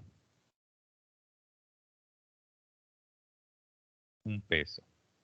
Es el peso de la caja A. Oh, perdón, de la caja simplemente. Ahí está, ¿correcto? Entonces, observo que las fuerzas que están actuando estrictamente, ojo, estrictamente en la caja, es la normal, esta normal de color rojo que ejerce la tabla hacia la caja y su propio peso. Entonces, hasta ahí sumatoria de fuerzas estrictamente en la caja igual a 0. Y de ahí se desprende que la normal es igual al peso. ¿Sí? Normal igual al peso. Y la normal, esta de color celeste, que es la que está actuando sobre la tabla, es la que realmente estaría ejerciendo el torque. Entonces, si yo quisiera ser más formal, tendríamos que plantear esto. Normal, ¿no? La fuerza por la distancia, que es 1 metro, más, o seguiría 120, ¿no? Por 2,5, ¿no? Etcétera. No me alcanza el espacio, igual, ¿correcto? Ahí tenemos esa normal. Esa normal es la fuerza que ejerce la caja sobre la tabla, que es este color celeste. Pero justamente si yo aplico primera condición de equilibrio estrictamente a la caja, de ahí se desprende que el peso y la normal en magnitud son iguales. Es por eso que luego por aquí, esta norma n, es reemplazado por el peso de la caja, ¿no? Que vale 20 newtons. Bien, eso sería, ojo, la formalidad. Esa sería la formalidad. Pero de forma práctica o sencilla, podemos decir, ¿no?, que ese peso de la caja es la que está actuando, entre comillas, de forma directa sobre la tabla. ¿Sí? De forma directa, podríamos decir que el peso de la caja es la que está actuando directamente sobre la caja. ¿Correcto? Eso sería en resumen, pero la formalidad sería esa que he graficado. Entonces, hasta ahí, si desean, tomen el screenshot, ¿no?, para que tengan en cuenta esa formalidad.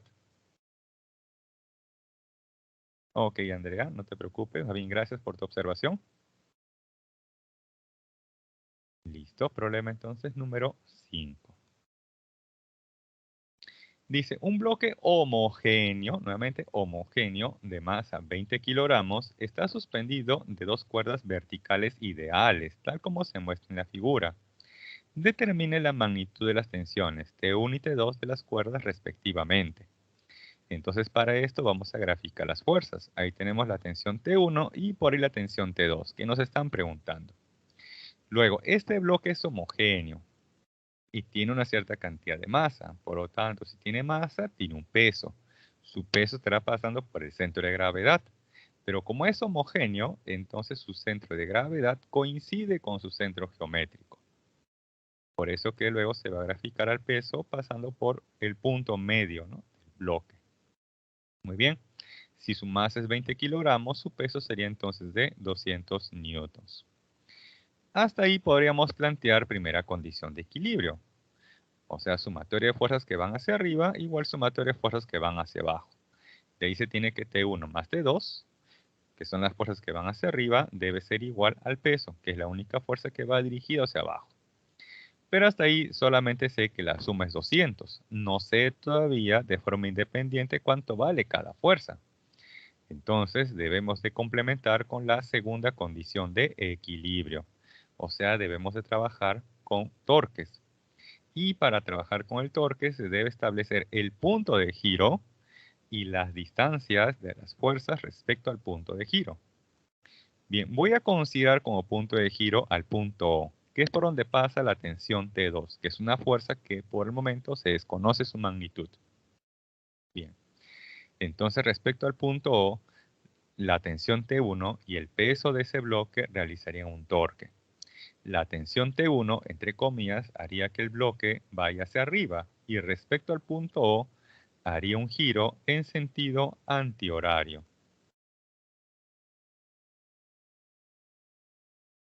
Antihorario.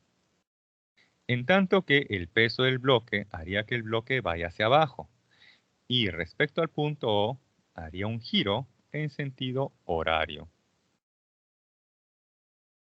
Entonces ya sé quién hace un giro horario y quién antihorario. Falta conocer todavía la distancia de cada una de esas fuerzas respecto del punto de giro O. Para eso se sugiere trazar la línea de acción de fuerza. Entonces tenemos por ahí la línea de acción de fuerza de color morado para T1. Y luego por aquí, uy, no salía en el orden esperado, un ratito. Y luego por aquí, en líneas punteadas de color verde, la línea de acción para el peso del bloque. Luego, a partir del punto de giro O, debo de buscar una recta que cruce de forma perpendicular a la línea de acción de fuerza. Por ejemplo, para la tensión T1, esta recta de color azul o celeste es la que está cruzando de forma perpendicular. Por lo tanto, esa sería la distancia de esa tensión T1 respecto al punto de giro O. Y la recta de color rojo es la que está cruzando de forma perpendicular al peso del bloque. Por lo tanto, esta recta de color rojo me va a representar mi distancia. Pero para esto vamos a tener en cuenta que la longitud del bloque sea como L. Entonces ahí se ha formado un triángulo rectángulo, donde L hace el papel de la hipotenusa. Y esas rectas de color rojo o azul hacen el papel del cateto adyacente. Entonces, para la distancia de la tensión T1, esta de color azul, esa sería L, no la hipotenusa, por el coseno de teta. Ahora, la distancia para el peso, que sería esta recta de color rojo. Como recae en el punto medio, entonces será L medios, L medios. Entonces la hipotenusa para ese pequeño triángulo sería L medios. Entonces la distancia tendría la forma L medios por el coseno de teta. Ya tenemos las distancias, tenemos las fuerzas y tenemos también el sentido, si es horario o antihorario. Ahora sí podemos trabajar la segunda condición de equilibrio. Sumatorio de torques en sentido horario es igual a sumatorio de torques en sentido antihorario. En sentido horario, el peso, que sería 200 por la distancia, L medios coseno de teta. Y en sentido antihorario sería la tensión T1 por la distancia, que sería L coseno de teta. De ahí se va a cancelar la función coseno, se va a cancelar L, luego mitad mitad, y de ahí que la tensión T1 en magnitud es igual a 100 newtons. Pero como sé que la suma es igual a 200, entonces la tensión T2 en magnitud también debe ser de 100 newtons. Entonces, para este problema en concreto, ojo, para este problema en concreto, las magnitudes de ambas tensiones son iguales. Pero ojo, no siempre va a ocurrir esto. Si para este problema, ¿sí?, en particular, las magnitudes de ambas tensiones son iguales.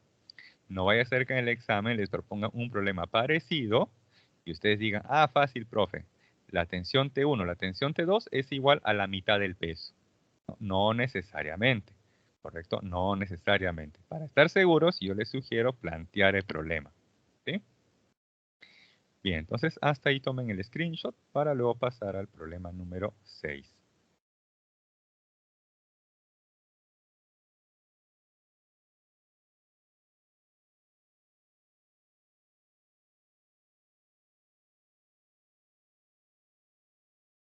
Bien, problema número 6. Dice, una viga homogénea de masa 100 kilogramos y longitud 8 metros. Está unida por un perno a un soporte vertical, formando un ángulo de 37 grados con respecto a la horizontal, como se muestra en la figura. Si a una distancia de 3 metros de un extremo de la viga se suspende un bloque de masa 500 kilogramos, pregunta, determine la tensión en la cuerda para que la viga permanezca en equilibrio. Bien, entonces vamos a tener aquí el gráfico. Ahí tenemos la viga, ¿correcto? Acá tenemos una cuerda. Acá tenemos otra cuerda en la parte izquierda que a su vez está sosteniendo un bloque cuya masa es de 500 kilogramos. Y esta viga está articulada mediante un perno, ¿no? Mediante un perno que a su vez está unida a un soporte. Bien, ojo que la longitud de esa viga es de 8 metros. Es de 8 metros. Y esa viga es homogénea. Y nos pregunta acerca de la tensión. La tensión es una fuerza, por lo tanto debemos de analizar las fuerzas. Vamos por acá. Tenemos entonces una de esas fuerzas que es el peso de la viga, que a su vez debe estar pasando por su centro de gravedad y como es homogénea, pasa por su centro geométrico, o sea, a 4 metros de cada extremo, ¿correcto? A 4 metros de cada extremo. Bien, ahí tenemos el peso de la viga. Otra fuerza es la tensión, y esta fuerza-tensión, según el gráfico del problema, es perpendicular a la viga. Entonces recuerden que cuando la fuerza es perpendicular a la viga, a la barra, etcétera, ahí el torque es sencillamente fuerza por distancia, ¿no? Fuerza por distancia, ¿no? F por R, ¿no? Si recuerdan por ahí. Bien, continuamos. Por acá tenemos ahora el peso, ¿no? El peso del bloque. Su peso sería de 5000 newtons. Y luego por aquí el punto O. Por el punto O, ojo, por el punto O, debe estar pasando una fuerza. Esa fuerza que pasa por esa articulación muchas veces se le va a conocer como la reacción. Entonces voy a graficar aquí una reacción R que tiene esa dirección. En principio, ojo, yo no sé cuál es la dirección, no sé en principio cuál es la dirección de esa reacción. Entonces voy a colocar en una dirección arbitraria cualesquiera. Ustedes la pueden graficar hacia arriba, hacia abajo, derecha, izquierda o con una cierta inclinación, como ustedes deseen, ya que en principio se desconoce la dirección, la orientación, inclusive la magnitud de esa reacción, ¿correcto? Por lo tanto, ustedes podrían colocar de forma arbitraria una dirección cualesquiera. Bien. Como nos preguntan acerca de la tensión, podríamos resolver este problema aplicando la primera condición de equilibrio, pero acá hay un gran problema.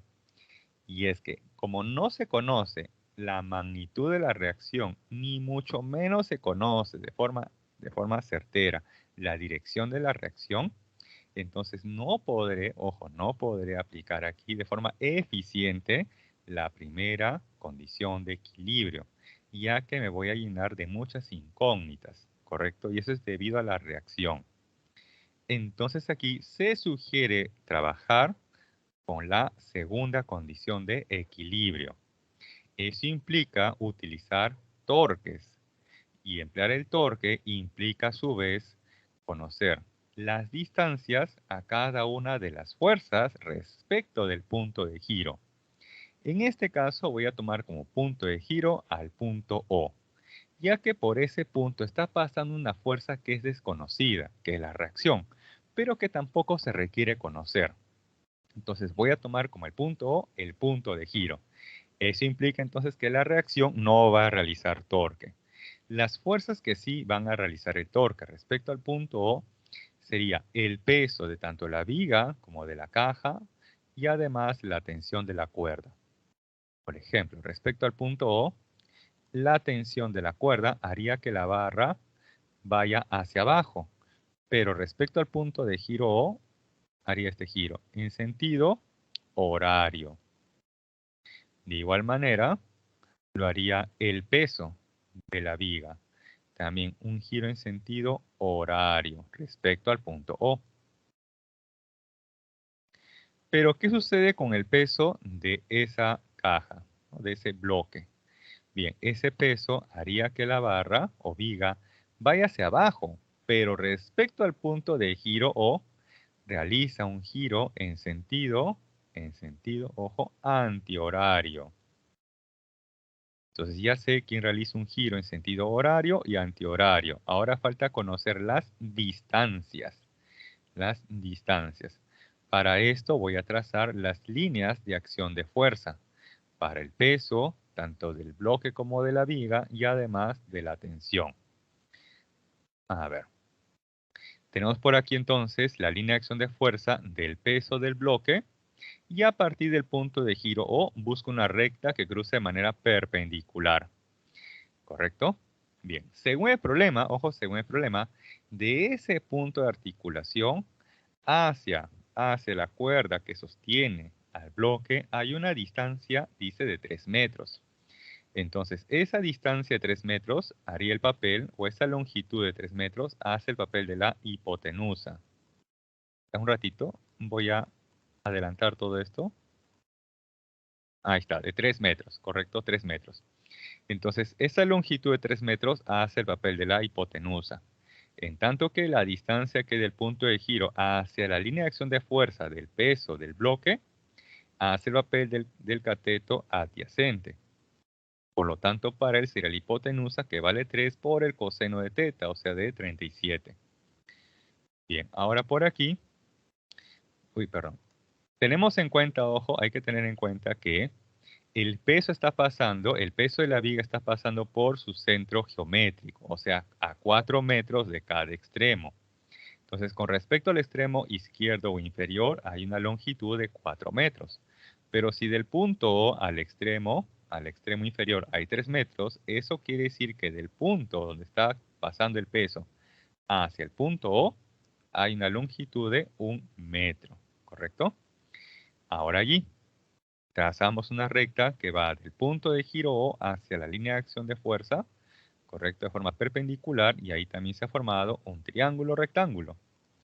De tal manera que allí, esa longitud de 1 metro hace el papel de la hipotenusa, y esa distancia hace el papel del cateto adyacente al ángulo teta. Por lo tanto, para él será la distancia 1, no hipotenusa, por el coseno de teta, o sea, el coseno de 37. Bien, ya tenemos entonces las distancias, ya tenemos las fuerzas y tenemos también los respectivos giros. Podemos entonces, ahora sí, trabajar con la segunda condición de equilibrio.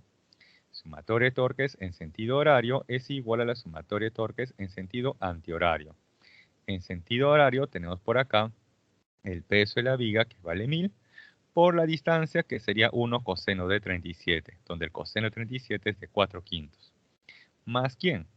La tensión de la cuerda por la distancia. En este caso, la distancia automáticamente sería de 5 metros, ya que esa fuerza es perpendicular a la viga. Entonces, tensión por 5. ¿Es igual a quién? Al peso del bloque, que vale 5000, por la distancia, que es 3 coseno de 37, y donde el coseno de 37 es de 4/5. Bien, por aquí multiplicamos y nos da 800. 800 más 5t va a ser igual a ¿cuánto? Acá también multiplicamos y nos va a dar 12.000. 800 va a pasar a restar a 12.000 y de ahí se obtiene 11.200. 5 va a pasar a dividir y de ahí finalmente que la magnitud de la tensión es de 2.240 newtons. Hasta allí sería la pregunta de examen y exagerando inclusive, exagerando hasta ahí sería pregunta de examen. Finalmente, a ustedes, si ustedes observan las respuestas, la tensión está en función de los vectores unitarios. Eso implica entonces que a la tensión lo voy a tener que descomponer en una componente horizontal y en una componente vertical. Es por eso que luego aquí en el gráfico tenemos que la componente horizontal tiene la forma t seno de teta, la componente vertical t coseno de teta. Como la componente horizontal está dirigida hacia la derecha, tiene dirección positiva. Como la componente vertical está dirigida hacia abajo, tiene dirección negativa. Entonces tenemos luego, dice la figura, la tensión T de forma vectorial sería 2240 por el seno de teta, o sea, el seno de 37, que vale a su vez 3/5, y en dirección Y, ya que Y corresponde al vector unitario en dirección X, en la horizontal. Luego tenemos por acá 2240 por el coseno de 37, o sea, 4/5, ¿correcto? Y en dirección J, J porque corresponde al eje vertical o al eje Y. Pero dice acá adelante menos, claro, menos porque se observa que esa componente está dirigida hacia abajo. Finalmente, multiplicando, resolviendo esto, obtenemos ahí finalmente que la tensión es igual a 1344I menos 1792J. Y esto expresado a su vez en Newton. Y hasta ahí sería entonces la respuesta a este problema. Ahora, no se asusten, no se alarmen, que un problema de este tipo, así, no viene en el examen. Este modelo de pregunta es imposible que se les plantee en el examen. A ustedes se les podría plantear hasta el momento los problemas que van del 1 hasta el 5. Este problema número 6, así tal como está esa estructura, es imposible que les pregunten en el examen. Así que no se asusten, no se alarmen. Bien, tomen el screenshot para luego pasar al problema número 7.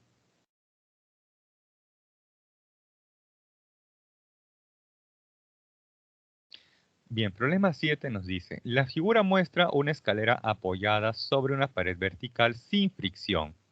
Si el coeficiente de fricción estático entre la escalera y el piso es de 0,5, pregunta, ¿cuál es el ángulo θ máximo para que la escalera pueda formar, pueda formar, claro, con la pared sin resbalar, o sea, quedarse estático? Entonces vamos a asumir que este ángulo θ sea el ángulo máximo que puede formar la escalera con la vertical sin que pueda resbalar. Entonces ahora vamos a tener que graficar las fuerzas. Nos dicen una escalera, no nos dicen para nada si es homogénea o no homogénea. Entonces cuando no mencionen eso, por defecto se asume que es homogénea. Por lo tanto, el peso estará pasando por su centro de gravedad, que coincide a su vez con su centro geométrico. Entonces ahí tenemos W, ¿no?, que es el peso de la escalera. Luego por aquí, en la parte inferior, se encuentra apoyada en el piso y por lo tanto una normal N1. Ese piso, esa superficie horizontal es rugosa, es áspera, por lo tanto existe una fuerza de rozamiento. Ahora, la dirección de la fuerza de rozamiento en ese punto de contacto debe ser hacia la izquierda. ¿Por qué? Porque la escalera de forma natural tiende a resbalar, ¿no?, tiende a caer. Pero ¿qué fuerza va a evitar que eso ocurra? Pues la fuerza de rozamiento. Y para esto la fuerza de rozamiento debe estar dirigida hacia la izquierda. Luego en la pared vertical también está apoyada. Entonces ahí existe una fuerza normal, en este caso N2. Como ahí la pared es sin fricción o no hay rozamiento, por lo tanto ahí no se va a graficar la fuerza de rozamiento. Luego podemos plantear la primera condición de equilibrio. Sumatoria de fuerzas igual a 0. Sumatoria de fuerzas que van hacia arriba igual sumatoria de fuerzas que van hacia abajo. De ahí se tiene entonces que la normal N1 y el peso de la escalera en magnitud son iguales. Ahora en la horizontal, sumatoria de fuerzas que van a la derecha igual sumatoria de fuerzas que van hacia la izquierda. De ahí que la normal N2 debe ser igual a la fuerza de rozamiento en magnitud. Pero hay que tener presente un detalle, que la fuerza de rozamiento por definición es mu por la normal. Mu, coeficiente de rozamiento por la normal. Ahora quizás ustedes se preguntarán, profe, ¿pero con cuál de estas dos normales? ¿N1 o N2? Sencillo. Observo que la fuerza de rozamiento, esa fuerza de rozamiento está actuando en el piso. Y en ese piso tenemos la normal N1. Entonces, ojo, es la normal que está actuando donde aparece la fuerza de rozamiento, ¿sí? Por eso que tenemos aquí que la fuerza de rozamiento es igual a ¿quién? Mu por la normal N1. Bien. Ahora aquí, atentos con esta jugada. Tengo que N1 es igual al peso, ¿cierto? Entonces, este N1 que aparece aquí en la definición de la fuerza de rozamiento, en el siguiente paso lo voy a sustituir por el peso, ¿correcto? N1 igual a W, entonces en un siguiente paso N1 lo puedo sustituir por el peso. Luego, observo lo siguiente. Acá dice fuerza de rozamiento, acá dice fuerza de rozamiento. Eso quiere decir que esta expresión y esta otra deben ser iguales. Por eso que tenemos aquí finalmente que N2 es igual ¿a quién? ¿A quién? A la fuerza de rozamiento, claro, pero la fuerza de rozamiento a su vez ¿quién es? Mu por la normal. Pero esa normal N1 a su vez ¿quién es? Es el peso. ¿Sí? Espero que no se hayan mareado en esta parte, pero lo importante es que se ha llegado a este resultado. Pero ahí, ojo ahí, no aparece alguna función trigonométrica con la cual yo pueda conocer ese ángulo θ. Entonces debería utilizar ahora de forma complementaria la segunda condición de equilibrio. Y para eso vamos a tomar un punto de giro, en este caso el punto O, que es donde está pasando estas dos fuerzas, la de rozamiento y la normal N1. Entonces, con respecto a ese punto, tanto el peso como la normal N2 van a realizar un torque. Ahí tenemos las líneas de acción de fuerza, de tal manera que el peso de la escalera, ¿sí?, tiene una distancia de L medio seno de θ con respecto al punto O. Y la distancia que hay del punto O con respecto a la línea de acción de fuerza de la normal N2 tiene la forma de L coseno de θ. Luego planteamos segunda condición de equilibrio, sumatoria de torques en sentido horario es igual a sumatoria de torques en sentido antihorario. O sea, en sentido horario aquí tenemos a la normal N2. Y en sentido antihorario tenemos al peso W. Entonces ahí tenemos luego N2 por L coseno de teta, fuerza por distancia es igual a ¿quién? Al peso W, la fuerza por su distancia, L medio seno de teta. De ahí se puede cancelar, ojo, de ahí se puede cancelar L con L. Luego tenemos esto, que N2 es igual a ¿quién? Mu por el peso W. Entonces en el siguiente paso, N2 lo voy a reemplazar por mu por el peso W. De tal manera que ahora se va a cancelar W. Y luego la función coseno va a pasar a dividir a la función seno. Y seno entre coseno nos define la función tangente. Y luego voy a reemplazar el valor de coeficiente de rozamiento, que por dato vale 0,5. Entonces tendríamos ahí 0,5 es igual a un medio de la tangente de teta. Pero 0,5 y un medio son iguales, por lo tanto se cancela. Y de ahí se tiene que la tangente de teta es igual a 1. Y finalmente se hace la pregunta, ¿para qué ángulo la función tangente toma el valor de 1? Para cuando el ángulo es igual a 45 grados. Entonces, hasta ahí tienen la respuesta a este problema número 7. El screenshot para pasar rápidamente al problema número 8.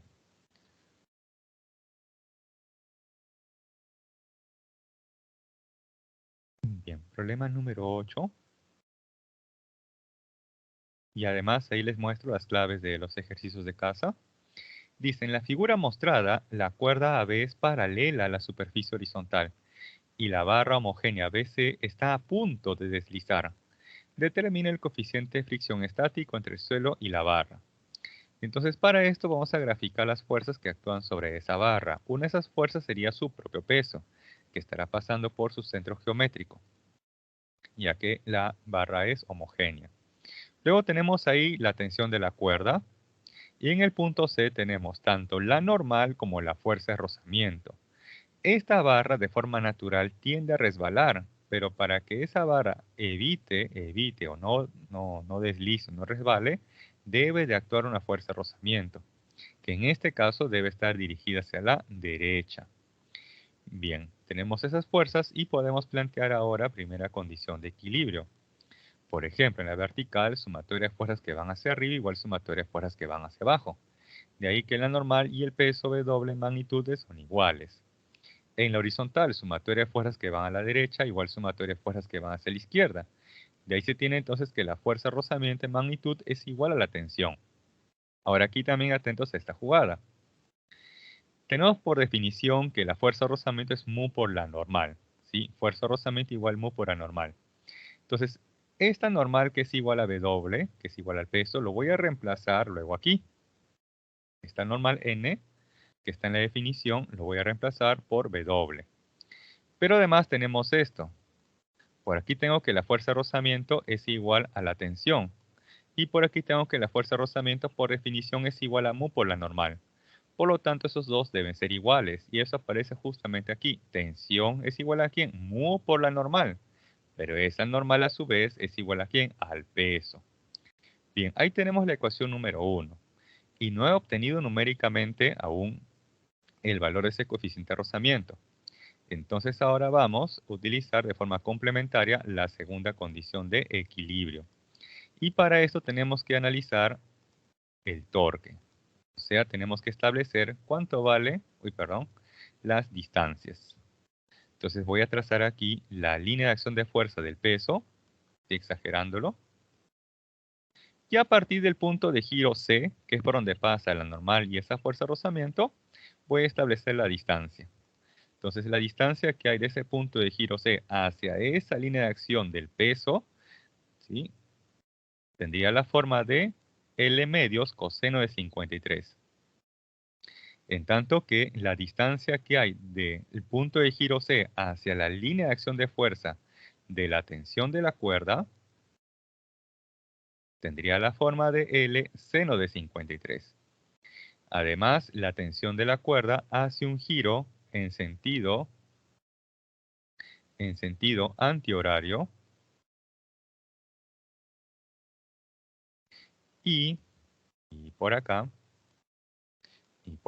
el peso de la viga, ¿sí? O de la barra, hace un giro en sentido horario. Bien, entonces tenemos ahí sumatorio de torques en sentido horario es igual a sumatorio de torques en sentido antihorario. En sentido horario, el peso. Entonces sería el peso W por la distancia, que sería entonces L medios coseno de 53. Ojo, no olvidar que el peso pasa por el punto medio, por lo tanto, si todo vale L, entonces mitad, mitad, L medios, ¿correcto? Luego por aquí, en sentido antihorario, sería la tensión T por la distancia. La distancia para la tensión respecto al punto de giro C sería L seno de 53. Bien, de ahí se va a cancelar L. Luego voy a reemplazar la expresión de la tensión. Esta tensión T lo reemplazo, ya que nos dice que la tensión T, según la expresión número 1, es mu por W. Luego ahí también vamos a reemplazar la expresión de la función coseno y la función seno de 53. Luego se va a poder cancelar W con W, se puede cancelar 5 con 5, 4 va a pasar a dividir, y de ahí finalmente que ese coeficiente de rozamiento es de 3 octavos. Y esa sería finalmente la respuesta a este problema. ¿Sí? Bien, entonces hasta ahí tomen el screenshot. Hasta ahí tomen el screenshot. Ustedes quizás por ahí tendrían esta duda, profe, pero ¿por qué la distancia de la tensión de la cuerda hacia el punto C es L seno de 53?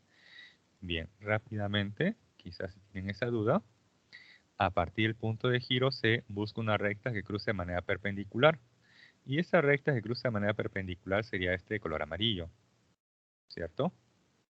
Ahí está, de forma perpendicular.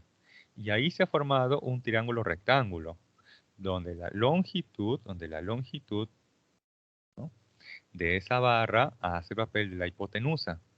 Y esa distancia color amarillo hace el papel del cateto, ¿no?, del cateto opuesto respecto al ángulo de 53, ya que si él es 53, entonces por rectas paralelas, este ángulo también es 53. Ahí quizás para que esto quede más claro. ¿Sí? Bien. Entonces, ahora sí, tomen el screenshot. Si tienen consultas o dudas, por favor, háganmelo saber. Quizás también por la misma virtualidad, algo quizás dije muy rápido, algo quizás no se entendió bien, se escuchó medio distorsionado o se escuchó bajo. Bien, jóvenes, si no hay consultas, dudas, entonces me despido. Cuídense, sigan estudiando y que pasen un buen fin de semana. Bye, bye con todos. Cuídense.